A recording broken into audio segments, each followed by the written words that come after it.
band. Yeah. Real good band. Nice posse to ride with. Yeah, I know. Why don't you have a driver's license? Well, once upon a time I had one, but I refused to stand in line at the Department of Motor Vehicles in Southern California ever again when it expired in 1967. Well, you've been there too? I mean, I resent having to spend 4 hours of my life being shuttled from line to line, questioned by people who shouldn't be in that job in the first place. And I never go anywhere, so I figured I'd just stay home and make my wife get a license. I was shocked when they told me, they said, well, you know, Frank doesn't drive. We were talking about getting you here. And is it that bad? Well, it was to me at that impressionable age. You know, you go in there and 4 hours out of your life when you're that age. You have a thing about romantic lyrics, love lyrics. What is your beef with love lyrics? Well, they're not for me. You know, I just think that love lyrics have done a lot of damage in America. You hear these songs about love, and you get this idea that it's going to be wonderful, and then you go out there and do it, and it's a mess, you know, and it's created all these expectations in the audience. And I think that love lyrics have helped to create an atmosphere of bad mental health in America. I just refuse to participate in it. I mean, okay, you take a song like Weekend in New England or with Barry Manilow, or you listen to a Luther Vandross song where he says, let me hold you tight if only for one night. Let me keep you near to ease away my fears. It would be all right if only for one night. Now, what's wrong with a lyric like that, Frank? Well, let's let the audience decide. Do you think that that's a good lyric or not?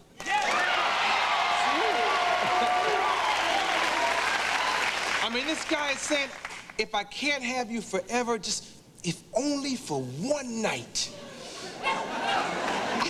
Why doesn't he say what he really wants to do to that girl? So you mean he really doesn't want to hold her tight? He wants to hold her real tight, you know? The thing is, the love lyric beats around the bush. Why didn't he say, I want to stick it in there? You know, I mean, it's just as easy to sing that as I want to hold you tight. You want her to hold you tight.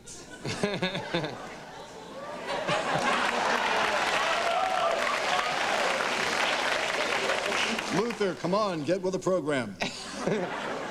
I guess you can't have a real love affair in one night, huh?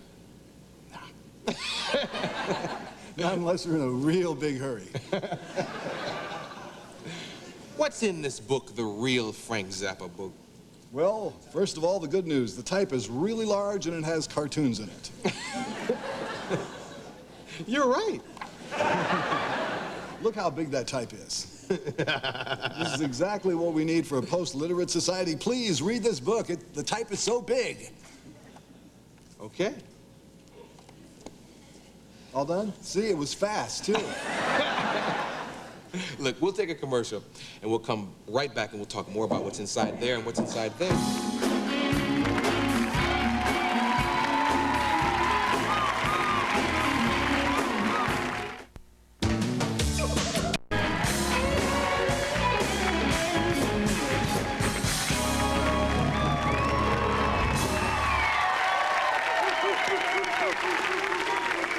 Yes! My posse. Oh, okay. Let me ask you a question. Okay. How come you never let them play a whole song on television?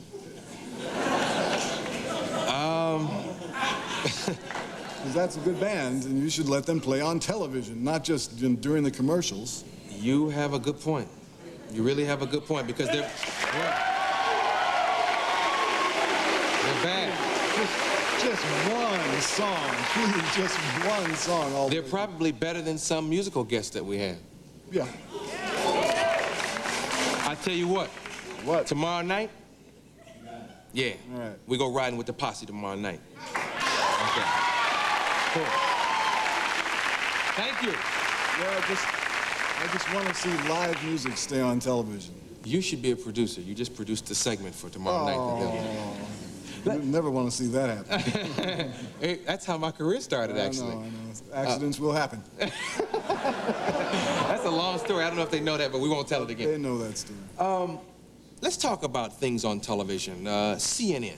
What do you think of CNN? I started watching CNN when you used to didn't have to pay for it. You know, now they're scrambling it and you have to pay to see all this right-wing hogwash they hand you. But CNN started off as a very good idea. You could see news all the time, and then it got bigger and bigger and bigger, and it started going more and more and more to the right. And I think that right now, in order to watch CNN and extract news, you have to read between the lines so much and filter out all the speculation that they include in the news stories. I mean, showing the pictures and telling people what happened, cut and dried, that's the news. Yeah. But when you force a person who is a participant in the news story to speculate on what it really means, I think that's pushing it, and they stay on that stuff too much. Now, I've actually seen you on CNN. Yeah, sure, I've been on there. In fact, they interviewed me the other day. I put a thing in my book about CNN and how I think they've gone down the tubes, and they interviewed me about that, and I told the same thing to them. Yeah. But let me give you an example of a CNN technique, okay? Once upon a time, there was a news story that was announced by the anchor like this. Dan Quayle will now be involved more in government policy-making decisions. So what do we see for videotape? Here's George Bush. He's wearing a white shirt, he's got his sleeves rolled up, he's holding a box of popcorn. And he's in a movie theater. And behind him, in the darkness, is Dan Quayle, walking around like a little clone in the background. And right behind George Bush is Dan Aykroyd and Kim Basinger. And obviously, they are at the premiere of a movie called My Stepmother is an Alien. Now, this is a Weintraub Entertainment Group film. And Mr. Weintraub and Mr. Bush are friends. I did some research. I found out how this story came about. George called Weintraub and said, "Do you have a movie?" He needed a little promotional thing to stick on the air.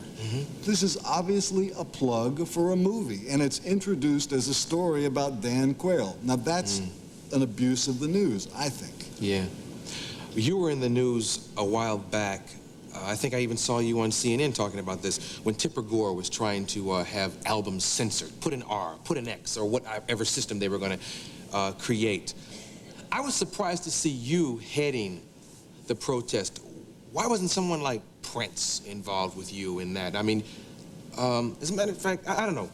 Well, he should have been involved in it, but I think that it's his right to keep his mouth shut.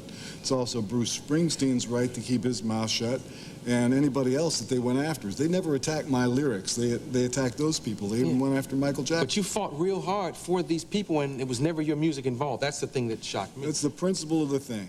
We live in a country where we're supposed to be free. Take a look at what happened in China. You got a bunch of kids there who want democracy. They don't even know what it is. We supposedly have it here. What do?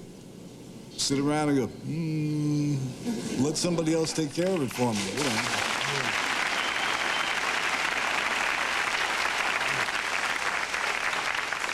What do you think of the homeless situation? What would you do to deal with this? Well, I have a suggestion. It's probably not going to be very popular, but I think that, you know, you can just take it with a grain of salt, I suppose.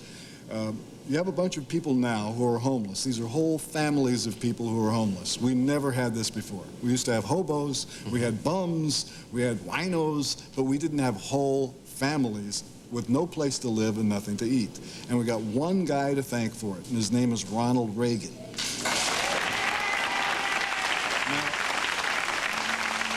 These people who are in the street right now with, you know, no life support system, they're there because of something called voodoo economics. Ronald Reagan leaves office with a big fanfare, and all of his friends get together and buy him a $2 million house in Beverly Hills.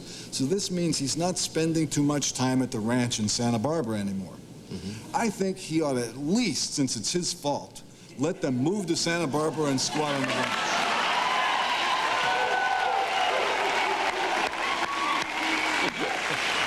The book is called The Real Frank Zappa Book. This is Frank Zappa. Give it up, y'all. Cool Modi coming up next.